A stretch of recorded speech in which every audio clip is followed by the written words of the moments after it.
The Eyes of a Yogi, written by Mrs. Anu Malhotra, who is Director Industries and Commerce, Jammu J&K, and also she is a disciple of my Acharya Swami Ram Swarup Yogacharya. The article is so beautifully written, I request you to listen it. Yogi, though a small four-lettered word, but understanding and imbibing this divine and heavenly word is impossible for us human beings. Only a yogi knows who a yogi is. I personally feel that even the smallest unit of his Turyatit Sharir, that is the smallest cell of his divine body, is impossible to be understood. Then what to talk of his eyes, which can see the sun, the moon, the stars, and what not, even while they are closed. They have the art and blessing to see the divine light. They can see the past, present, and the future. When you are sitting in front of a yogi's wide open eyes, do you know that he is not even noticing you? His beautiful eyes filled with divinity are busy in realizing and watching their own world. Oh, these glittering eyes of his are my favorite. I am mesmerized to see them. I feel as if nothing would be more striking than being lost in the twilight of this pious and magical pair at the right and left of his shining forehead, right in the middle of which he has realized the Param Purusha, the one and only, the powerful creator, the omnipresent, the omniscient.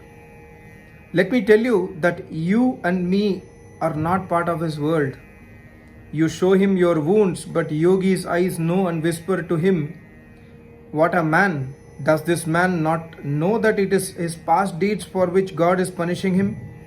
Simultaneously, his eyes tell you that he is also pained by your problems. His eyes tell you that it's high time to take corrective measures right from that very moment. I fail to understand what is that in his eyes that sometimes does not allow me to directly look into them. At other times, I wish I could take all his tapasya by constantly staring into his eyes.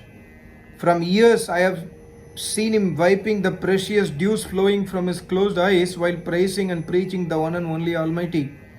I wonder whether these tears match the words and preachers coming directly from his master, or is it that he is realizing and feeling those words which directly touch his heart, or is it that he is pained by the fact that whatever he is telling us is not being followed and abided by his so-called followers like us, or is it so that his knowledge and realizations make him overwhelmed and are overflowing down his eyes and there are no takers? Most of the times I feel that he is repenting for being amongst us. I am lucky amongst the very few who sometimes take the advantage of his unconditional love and make some or other excuse to sit beside him.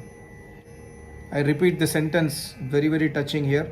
I am lucky amongst the very few who sometimes take the advantage of his unconditional love and make some or other excuse to sit beside him.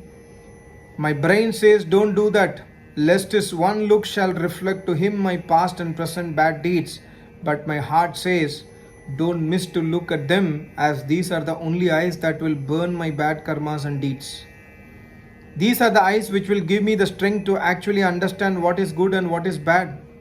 This is the only heavenly pair that will help me to know and realize the Creator someday deep below within my own closed eyes. These are the eyes that will shower the love and ashirvad and blessings on me for attaining the ultimate truth.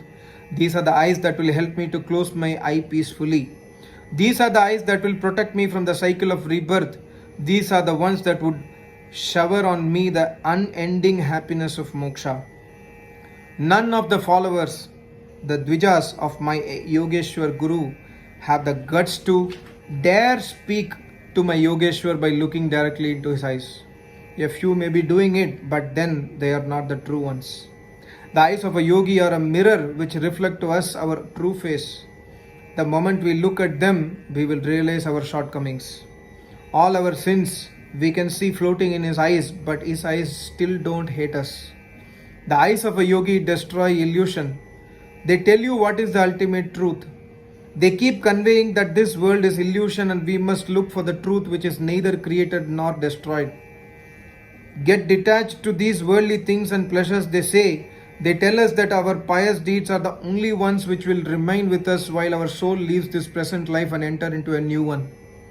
They keep ticking you, nagging you, and informing you that you can become like him, and it's not difficult to achieve this if we understand his eyes flawlessly and follow him unconditionally.